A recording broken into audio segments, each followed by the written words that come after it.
Hello everyone, welcome to my channel. चलिए start करते हैं होम साइंस का अपना एक और टॉपिक। ठीक है, तो आज का जो टॉपिक है वह है बाल्यावस्था की समस्या के बारे में। तो फ्रेंड्स, मुझे क्वेरी आई थी कि मैम बाल्यावस्था की समस्याओं के बारे में बताइए। ठीक है, तो मैं एक बात आप लोगों से कहना चाहूँगी कि अगर आपको कोई क्वेरी हो, कोई क्वेश्चन हो, आप लोग कमेंट बॉक्स में मुझे ज़रूर पूछा करिए। अगर मेरे पास उसका आंसर होगा तो मैं आप लोगों को ज़रूर प्रोवाइड कराऊंगी। ठीक है, तो ये आज का सेशन जो है वो बाल्यावस्था की समस्या के बारे में है। इसके बाद जो हमारा नेक्स्ट वीडियो होगा वो होगा हेल्थ से रिलेटेड, क्योंकि अभी हमारा हेल्थ का सेशन जो है वो चल रहा है। तो आज के डिस्कशन में है बाल्यावस्था की समस्याएं। सबसे पहले देखिए कौन सी समस्या है बाल्यावस्था की, अंगूठा चूसना तथा नाखून काटना। ठीक है, सबसे पहले अंगूठा चूसना और नाखून काटना। तो फ्रेंड्स ध्यान दीजिए कि जो अंगूठा चूसने की जो प्रवृत्ति होती है, अंगूठा चूसने की जो प्रवृत्ति होती है वह शिशु में जन्म के उपरांत ही स्टार्ट हो जाती है। यानी कि यह प्रवृत्ति कैसी होती है, यह जन्मजात प्रवृत्ति होती है, या फिर इसे हम लोग मूल प्रवृत्ति भी कहते हैं। अगर क्वेश्चन आ गया कि शिशु की मूल प्रवृत्ति क्या है, अगर उसमें ऑप्शन हुआ अंगूठा चूसना, तो अंगूठा चूसना जो है वह शिशु की मूल प्रवृत्ति के अंतर्गत आता है। ठीक है, तो स्टार्टिंग में जो चूसने की प्रक्रिया होती है वो तो जन्मजात होती है, लेकिन धीरे धीरे जो अगर बच्चा तब भी जब बड़ा हो जाता है, यानी जब शैशवावस्था पार कर लेता है और बाल्यावस्था में प्रवेश करता है और उसमें ये आदत बनी रहती है, तब ये क्या हो जाती है, एक समस्या का रूप ले लेती है। ध्यान से सुनिएगा, तब ये क्या होती है, एक समस्या का रूप ले लेती है।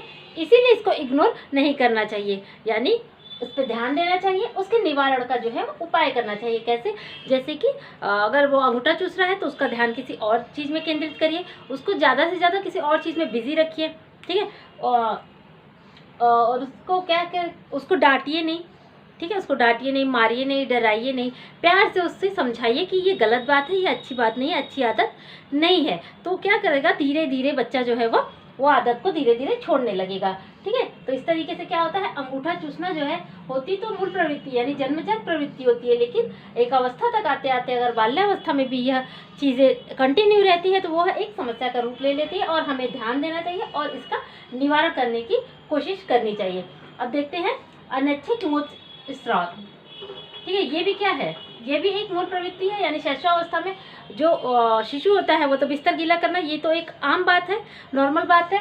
लेकिन अगर ये समस्या धीरे धीरे इसके बाल्यावस्था में भी यह समस्या अगर दिखाई देती है, यानी वह बिस्तर गीला करने लगता है, तो क्या होता है कि इसको एक समस्या मानना चाहिए। क्यों? क्योंकि बच्चा अपनी इंद्रिय पर नियंत्रण नहीं कर पा रहा है, वह जो है बाथरूम यानी कि जो मूत्र है उसको रोक नहीं पा रहा है और उसको हो जाता है बिस्तर गीला, उसको पता भी नहीं चलता है। ठीक है, तो इसको एक समस्या माननी चाहिए और इस पे माता पिता को बहुत ध्यान देना चाहिए। क्या करना चाहिए कि बच्चे को समय समय पर यानी टाइम टू टाइम उसको वॉशरूम ले जाना चाहिए, उसको बताना चाहिए, समझाना चाहिए कि बेटा ऐसी बात नहीं है, गंदी बात है ये।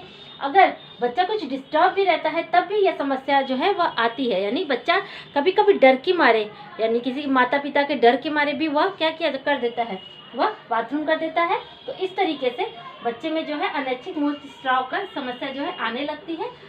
तो इस तरीके बच्चे को क्या है, बहुत ही प्यार से दुलार से उसको समझाना चाहिए, उसको बताना चाहिए। फिर भी अगर समस्या नहीं सुलझती है तो उसको अच्छे चिकित्सक के पास ले जाके उसका पूर्णतः इलाज कराना चाहिए। ठीक है, नेक्स्ट है हमारा झूठ बोलना। झूठ बोलना भी क्या है, यह भी एक बाल्यावस्था की बहुत बड़ी समस्या है।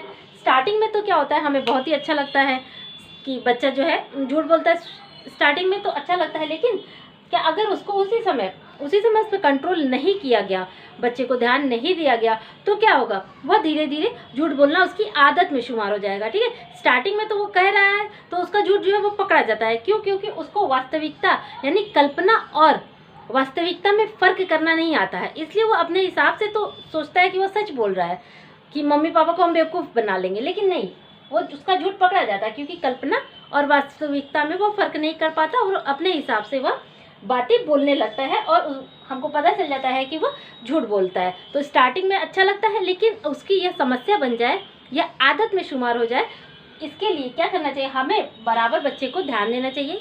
उसे जब वो इस तरीके की बातें करे, गलत बातें करे, तो उसको कहना चाहिए कि ये गलत बातें बेटा ऐसा नहीं करना चाहिए, उसको समझाना चाहिए। स्टार्टिंग से ही अगर बच्चे में स्टार्टिंग से ही बच्चे को अगर उस तरीके से हम लोग सिखाएंगे तो जो झूठ बोलने की प्रवृत्ति होती है वो बच्चे में नहीं आएगी। ठीक है, कभी कभी ऐसा भी होता है कि बच्चे अनुकरण करते हैं, जैसे माता पिता भी झूठ बोलते हैं तो बच्चा क्या करेगा, उनका अनुकरण ही तो करेगा। इसीलिए हमें भी क्या करना चाहिए, झूठ नहीं बोलना चाहिए, जिससे कि हमारे बच्चे भी उसी तरीके से बने। इसका एक रीज़न ये भी हो सकता है झूठ बोलने का, डर। ठीक है, पेरेंट्स का डर, स्कूल में टीचर का डर। ठीक है, इस तरीके से जो डर होता है वह भी एक झूठ बोलने का बहुत ही बड़ा कारण है बाल्यावस्था में।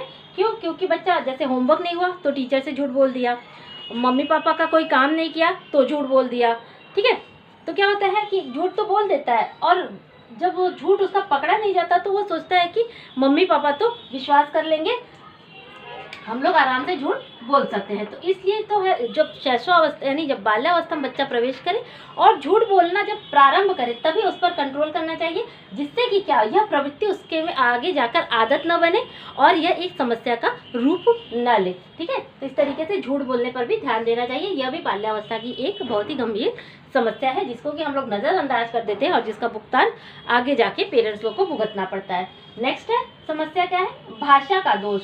ठीक है, भाषा के दोष में देखिए यह 3 पार्ट में डिवाइड है। पहला तो शब्द का दोष, यानी कि जो शब्द बच्चा बोलता है वह क्लियर नहीं बोलता है। दूसरा उच्चारण यानी प्रोनाउंसिएशन करेक्ट नहीं करता है। और तीसरा है, अगर शब्द अच्छे से नहीं बोलेगा तो जाहिर सी बात है कि जो अक्षर अगर सही नहीं बोलेगा तो शब्द ठीक नहीं रहेंगे, शब्द ठीक नहीं रहेंगे तो उसके प्रोनाउंसिएशन ठीक नहीं रहेंगे, और अगर प्रोनाउंसिएशन ठीक नहीं हुआ तो जो सेंटेंस स्ट्रक्चर यानी जो सेंटेंस यानी वाक्य जो बच्चा बोलेगा वो भी क्लियर नहीं बोलेगा। इसीलिए क्या, भाषा के दोष को भी ध्यान देना चाहिए।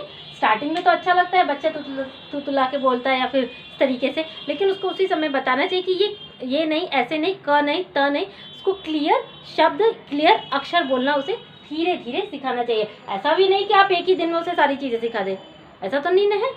ठीक है, तो बहुत ही ध्यान से बच्चों में जो है यह एज जो है वो बहुत ही ज़्यादा, बच्चों के हर चीज़ सीखने की अवस्था जो होती है यही होती है बाल्यावस्था। बच्चा हर चीज़ इसी अवस्था में सीखना जो है वो प्रारंभ कर देता है। अगर बच्चे का बेस स्ट्रॉन्ग रहा, उसका बेस मजबूत रहा, तो वह आगे चलकर भी अच्छा और स्ट्रॉन्ग आदमी ही बनेगा। ध्यान रखिएगा। अब देखते हैं कौन सी समस्या है। अब देखिए वाणी विकार से समस्या। ठीक है, वाणी विकार में देखिए क्या आता है। वाणी विकार में है तुतलाना, फुसफुसाना, हकलाना और लड़खड़ाना। ठीक है, ये है वाणी विकार। लड़खड़ाना देखिए फ्रेंड्स, ध्यान दीजिए, पैर से लड़खड़ाने की बात नहीं हो रही है, यहाँ पर वाणी से रिलेटेड है, यानी वाणी से रिलेटेड लड़खड़ाना। तो वाणी विकार क्यों होता है, इसका कारण देखिए। वाणी विकार का कारण है जबड़े तथा दांत व जीभ की विकृति, यानी जबड़ा, दांत और जीभ अगर ठीक तरह से डेवलप नहीं हुए तो क्या होता है, उनमें विकार उत्पन्न हो जाता है। और अगर हमारे मुंह में विकार उत्पन्न हो जाए तो ये सारे जो है प्रॉब्लम्स जो है वो हम लोग फेस करने लगते हैं। तो तुतुलाना जैसे रात को लात बोलना, ठीक है, रात को लात बोलना, इस तरीके से बच्चा जो है वह एक अक्षर को जो है दूसरे अक्षर से कनेक्ट करके बोलने लगता है, तो वो तुतलाता है।